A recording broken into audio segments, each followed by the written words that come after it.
Welcome back all to the Dave D.Y. Show. Next installment. One happy United States of America Independence Day. Happy July 4th, all. Yes, it is July 4th. Good time to celebrate. No negatives, you know. Are you happy with the country? Are you unhappy with the country? Are you ashamed? Whatever. Happy July 4th. Go out, have a picnic, have people to your house, have a party, be safe, be responsible, enjoy some fireworks, share with family, love, take a break from this world and celebrate our awesome Independence Day, our 4th of July, and your ability to take a break during that time. How blessed we are. Yeah, God bless America. America. Enough. Number 2, coming July 6th. Oh, UFC whatever. 229, 239. UFC 239 is coming. And as we all know, this is the keystone, the linchpin, the gemstone. This is the gold standard, the platinum matchup. This is the big show of the year. They've ramped up this week in Vegas where they do the UFC week, which I think Tracy and I were right there during or right around it when we went to Vegas a few years back.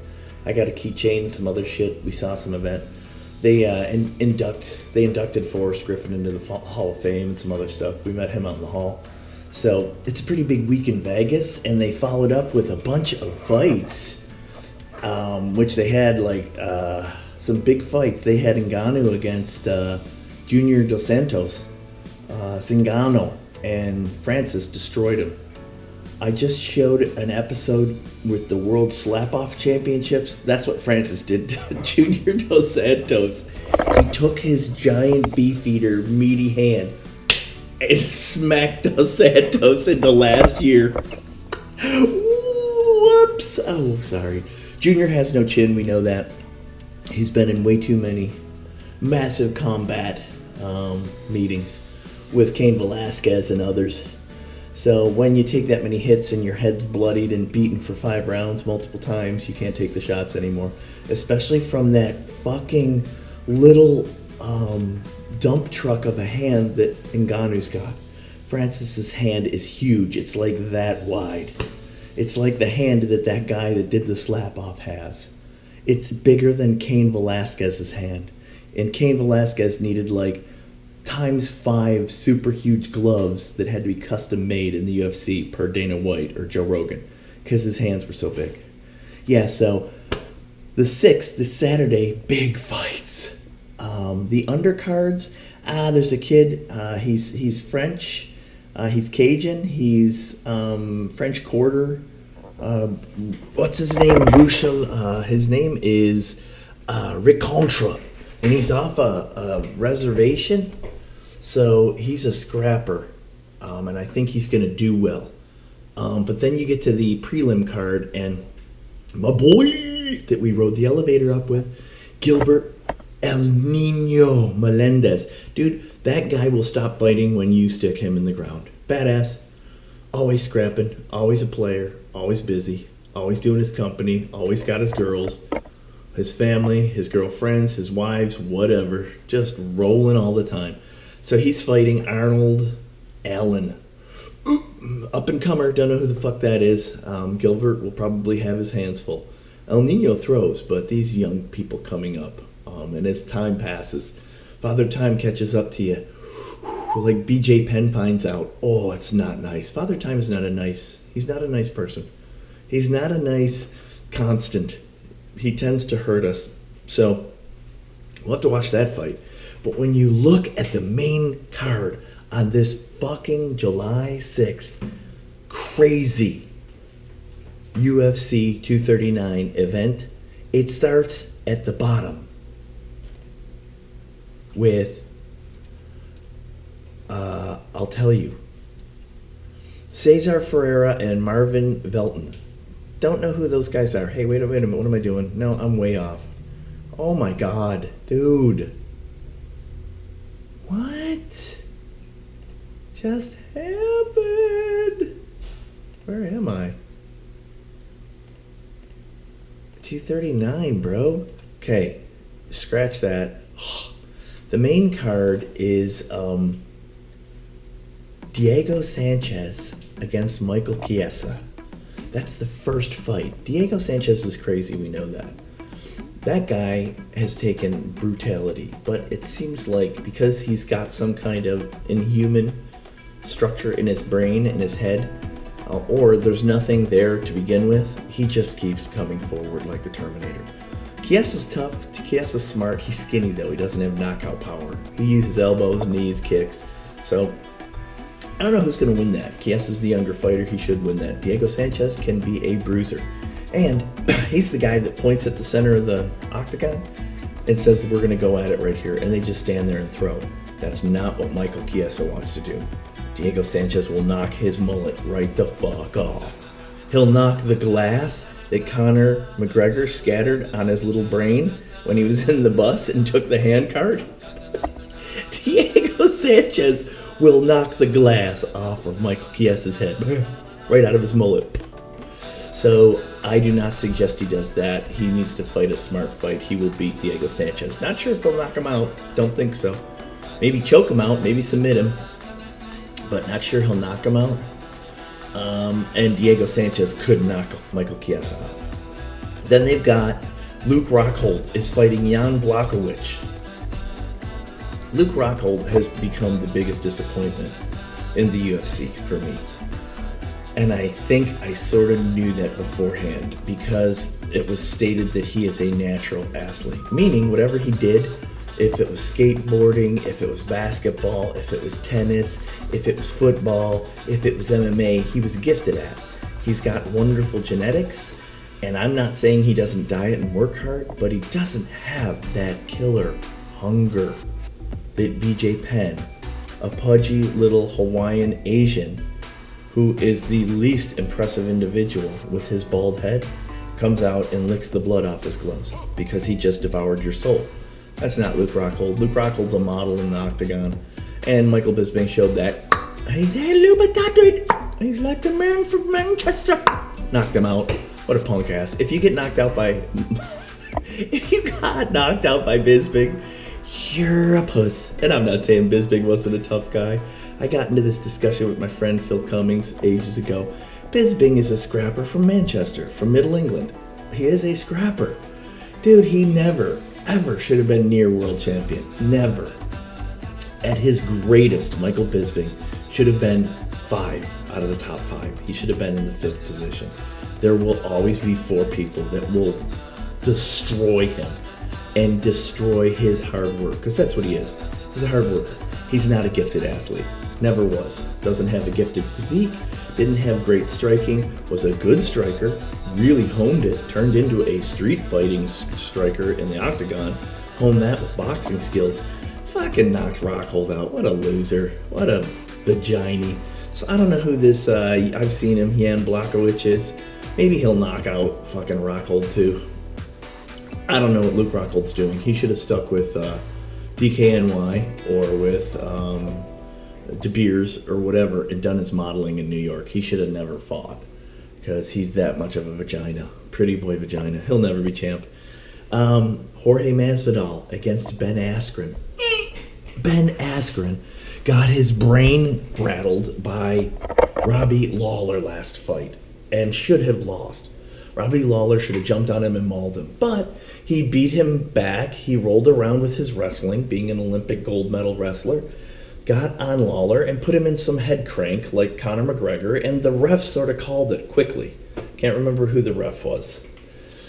It wasn't Herb Dean, it was somebody, and that was a bit controversial. But Askren's still a scrapper. We've always known that, and he's a very good scrapper. So now he fights Jorge Masvidal, and we know Jorge Masvidal is a scary dude. So I don't know what's going to happen here. This is the striker wrestler. We'll have to watch this one. That's going to be a great fight. If Askren can get him down, maybe he can choke him out. Jorge will beat you into yesteryear. He is a bad man. So this is going to be a good test for my man Ben Askren. The co-main event, I got into an argument with some stupid broad on Twitter about this. Holly Holmes, she's the traditional pure karate, the preacher's daughter. Holly Holmes, there is no S or ES. Holly Holm is going to get destroyed by Amanda Nunes. The Lioness is going to treat her like one of the open prey on the African grasslands. And I would tell Holly, beware of the high grass. Because Amanda Nunes is lurking, and she's going to eat your soul. She will eat you to death, and that's what the Lioness is going to do. Holly Holm doesn't have a shot in hell to beat Amanda Nunes. Amanda Nunes gets fired up and has attitude, she backs it up. She doesn't get overly confident.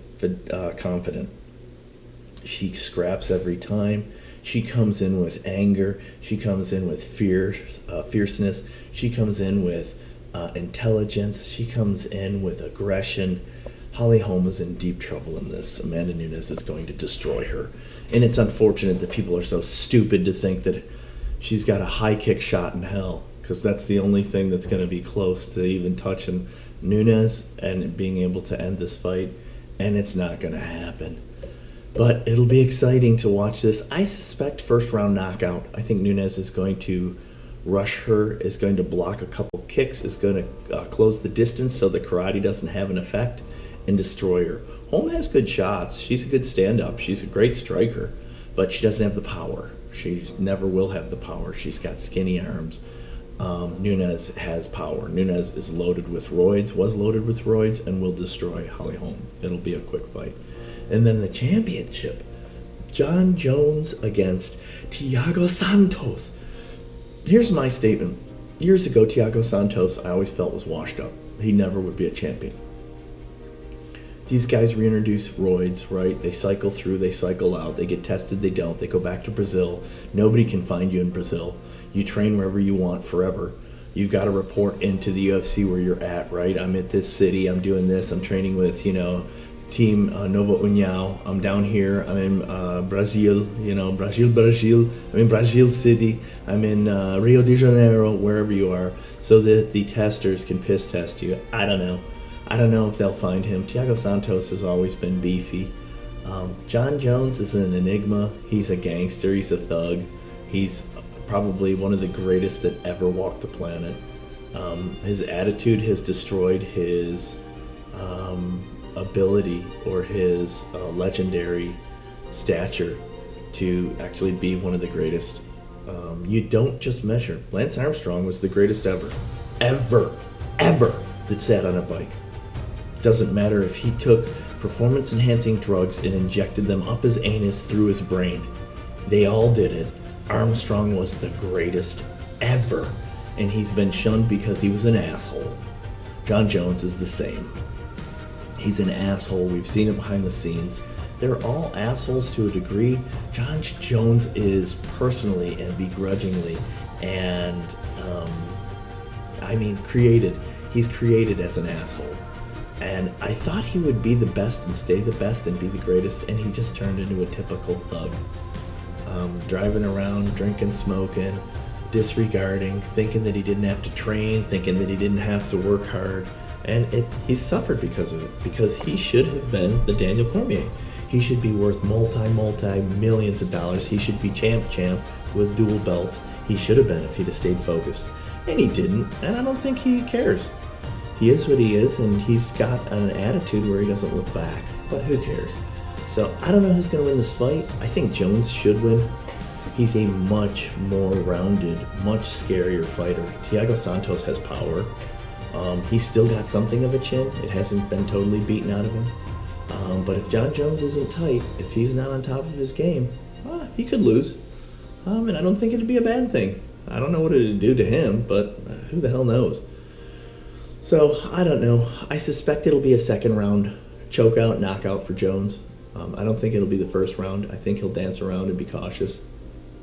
figure it out, figure the distance, move around, see his weakness, see how tight Thiago is in there, if he's fit, if he's mentally aggressive, if he's sound, if he's got a plan.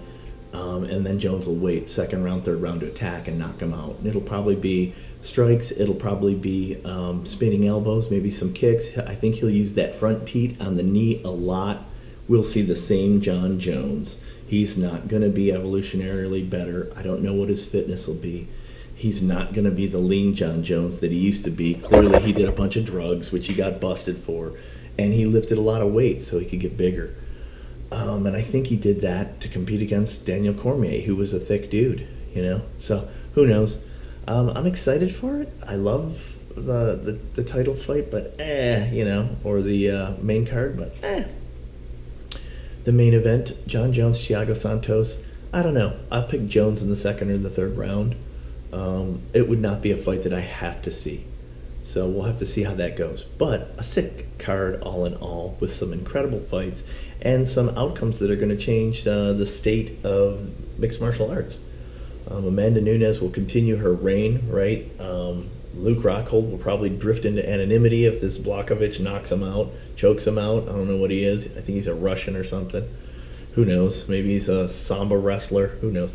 Diego Sanchez, he's gone. And, you know, Ben Askren. We'll see how he defines himself. I'm excited. That's the fight I'm most excited about.